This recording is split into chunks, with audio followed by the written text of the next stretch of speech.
कहा जाता है कि देवशयनी एकादशी से भगवान विष्णु निद्रा योग में चले जाते हैं और भगवान शिव पूरी सृष्टि की बागडोर अपने हाथों में संभाल लेते हैं।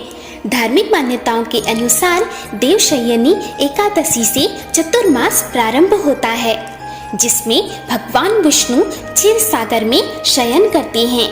एक मान्यता यह भी है कि देवशयनी एकादशी से भगवान विष्णु पाताल लोक में निवास करते हैं और योग निद्रा में होते हैं। पूरे चतुर्मास तक श्री हरि पाताल लोक में रहते हैं। दोस्तों, इसके पीछे एक रोचक पौराणिक कथा है, जिसके बारे में हम इस वीडियो में चर्चा करने वाले हैं। तो चलिए शुरू करते हैं।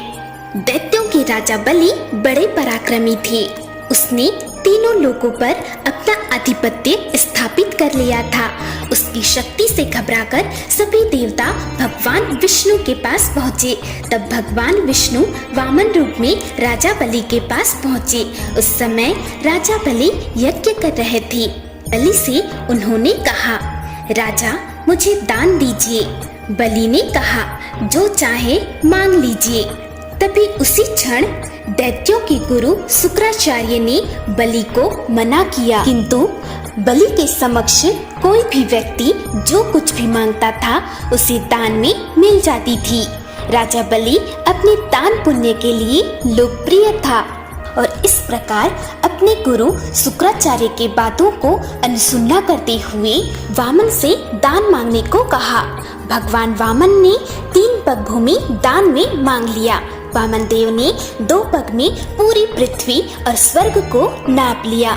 तीसरा पग बलि ने अपने सिर पर रख लिया।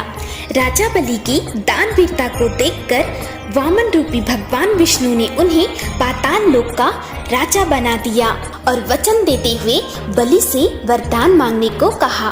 तब बलि ने भगवान विष्णु से कहा कि वह चाहते हैं कि जब भी वह सोकर उठे तो साक्षात भगवान विष्णु के दर्शन हों।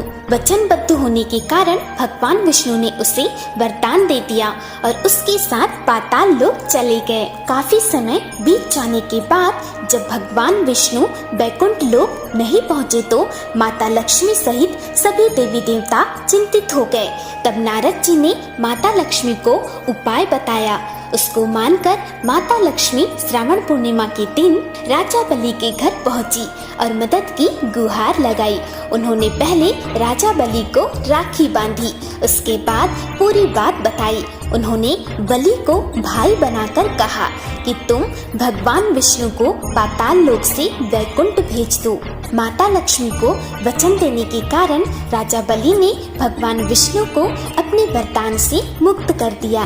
तब भगवान विष्णु ने उसे आशीर्वाद दिया और कहा कि वे चतुर्मास में पाताल लोक में निवास करेंगे। राजा बलि ने कहा कि आप दोनों मेरे संबंधी हो गए हैं, तो कुछ दिन और पाताल लोक में रहें और सेवा का मौका दें। इस प्रकार रक्षाबंधन से लेकर धनतेरस तक भगवान विष्णु और माता लक्ष्मी पाताल लोक में रहे, फिर वहां से वापस वैकुंठ लोक लौट आए।